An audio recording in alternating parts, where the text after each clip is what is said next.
بتحاول تتعلم انجليزي وكل مره بتفشل، للاسف المره الجايه برضه هتفشل. طب ليه الاحباط ده بقى؟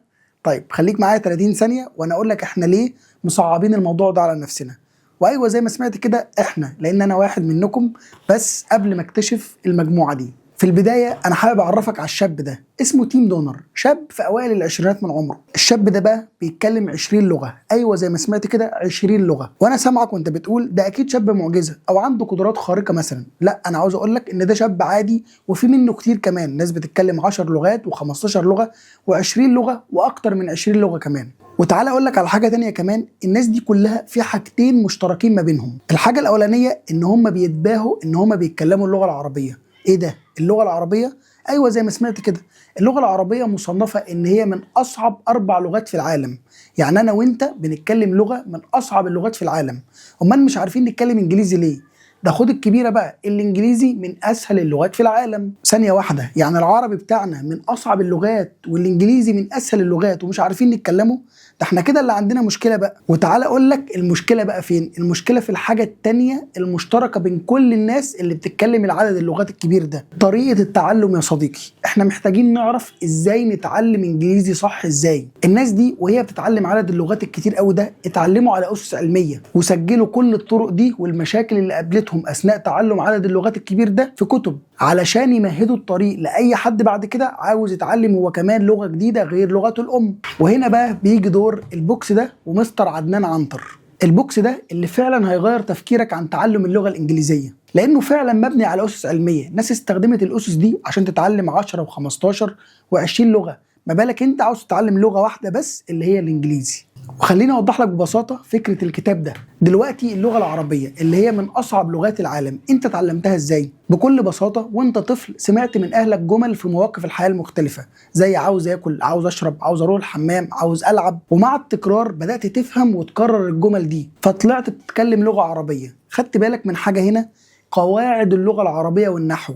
انت عشان تتكلم لغه عربيه ما احتجتش ان انت تدرس قواعد اللغه العربيه او النحو، اتعلمت بسماعك للجمل وتكرارها. هو ده بقى اللي موقفك انك تتعلم انجليزي، انك شاغل بالك بالماضي البسيط والمضارع المستمر وقواعد اللغه الانجليزيه اللي مش هتعمل حاجه غير ان هي هتشتتك في البدايه. ستوب عندك بقى، انت هتخبط ولا ايه؟ قصدك ان قواعد اللغه الانجليزيه ملهاش قيمه في الدراسه؟ لا طبعا مش قصدي كده، بس الناس اللي اتكلمت اكتر من 10 لغات و15 لغه كلهم اتفقوا على حاجه واحده بس، هو انك مش محتاج تتعلم قواعد اي لغه غير اما توصل لمستوى فوق متوسط. وبالمناسبه مستوى فوق متوسط ده انك تكون بتتكلم بطلاقه زي الشاب ده. Yo guys, I wish I had found this book sooner. If you have been struggling with learning English, stop what you're doing because this is a game changer. So instead of memorizing random grammar rules and vocab and blah blah blah, this book gives you the top 5,000 most used sentences in English. والشاب ده هو كريم مصباح صديقي، وده بعد اقتنائه للمجموعه دي اقل من شهر قدر يتكلم بالطريقه اللي انت شايفها دي. وده لانه اعتمد على الكتاب في حفظ الجمل الجاهزه بدون ما يشغل باله بالماضي البسيط بالمضارع المستمر. لا، حفظ الجمل زي ما هي وقالها على طول. اقتنعت مش كده؟ تعالى بقى اوريك الكنز الحقيقي اللي جوه البوكس ده. لما بتشتري الكتاب بيجي لك الكتاب في بوكس زي ده، وتعالى مع بعض نعرف محتويات البوكس ايه. اول حاجه الكتاب اللي فيه اهم 5000 جمله في اللغه الانجليزيه لكل مواقف الحياه اليوميه: التجاره، البيع والشراء، الدراسه، المطاعم، الاكل والشرب. ده غير طبعا لو عاوز تطور من نفسك في الشغل هتلاقي فصل كامل مخصص للبيزنس انجلش. ومش بس كده، الكتاب بالكامل مسجل بامريكان اكسنت عشان تقدر تتكلم زي اهل اللغه ما بيتكلموا. وطبعا كل المواقف دي مترتبه عشان سهوله الوصول ليها. ونيجي بقى للجزء الممتع والجميل في البوكس، وهي ال10 كتيبات المجانيه اللي بيجولك لما بتشتري الكتاب.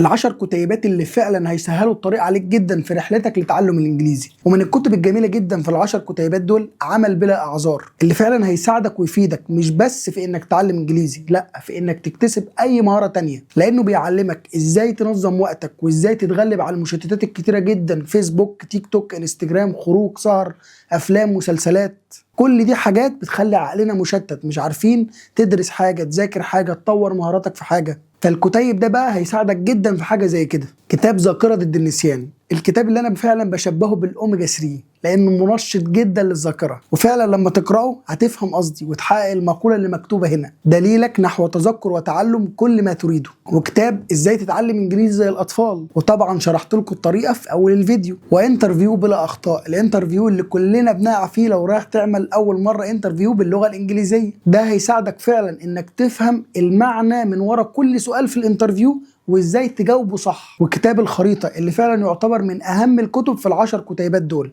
الخريطه اللي هتمشي عليها وفي نهايتها ان شاء الله توصل في انك تتم حفظ ال5000 جمله وتنطلق نحو الطلاقه بقى، وان انت تبقى استاذ في اللغه الانجليزيه. وكتاب اهم 645 كلمه اللي مش هيكون في جمله في اللغه الانجليزيه مش موجود فيها كلمه من الكلمات دي. مش عاوز اطول عليكم اكتر من كده، بس حقيقي لو عاوز تتعلم انجليزي اسرع ومجهود اقل فانا بنصحك بالكتاب ده. ما كملت الشرح في باقي ال10 كتيبات، بس دول مهمين جدا وهتتبسط بيهم قوي قوي لما تشتري الكتاب. وبس كده، بالتوفيق للجميع، والسلام عليكم ورحمة الله وبركاته.